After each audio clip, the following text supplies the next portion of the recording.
زمانے میں والدین ایک بوجھ بن گئے ہیں، اور والدین کو نہ پہچاننا اور ان کا مقام نہ جاننا یہ حیوانیت ہے، اس لیے کہ دنیا میں کوئی جانور ایسا نہیں ہے، دنیا میں کوئی جانور ایسا نہیں ہے جو اپنے والدین کو پہچانتا ہو اپنی ضرورت پوری کرنے کی عمر کو پہنچنے کے بعد۔ جب جانور اپنی ضرورت خود پوری کرنے لگے تو والدین کا ان کا رشتہ ختم ہو جاتا ہے۔ جب تک وہ محتاج ہے، جب تک یہ بچہ محتاج ہے، والدین کو جانتا ہے، جب یہ بچہ بڑا ہو جاتا ہے جانور کا، اس کا اور ماں باپ کا رشتہ ختم ہو جاتا ہے۔ یہ حیوانیت کی زندگی ہے، والدین کے مقام کو نہ پہچاننا یہ حیوانیت کی زندگی ہے۔ ایک دنیا میں کوئی جانور نہیں ہے جو بڑا ہونے کے بعد اپنے والدین کو پہچانتا ہو۔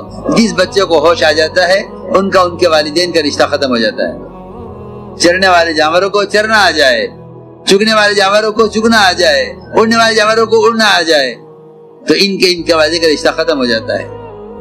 اس لیے میں نے عرض کیا کہ بڑی رحمتوں کا، بڑی برکتوں کا اور بہت بڑے بڑے مسائل کے حل کرنے کا سب سے بنیادی عمل یہ تھا کہ اپنے والدین کے ساتھ حسن سلوک کرو۔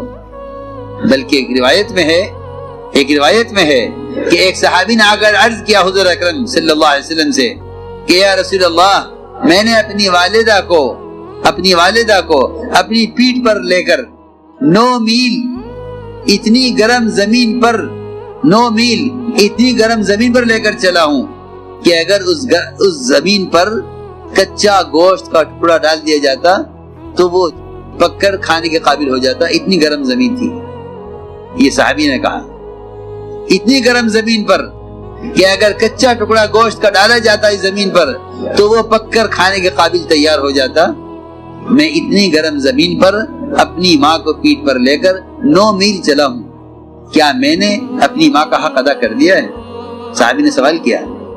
یہ فرمایا حضور اکرم صلی اللہ علیہ وسلم نے کہ تیری پیدائش کے موقع پر جو اس کو درد کی لہریں اٹھی ہیں، شاید اس میں سے ایک لہر کا حق ادا ہوا ہو۔ وہ بھی یقینی طور پر نہیں فرمایا شاید ایک لہر کا حق ادا ہوا ہو، یہ فرمایا۔ میں نے عرض کیا کہ بہت سے حالات امت پر حقوق کی پامالی کی وجہ سے ہیں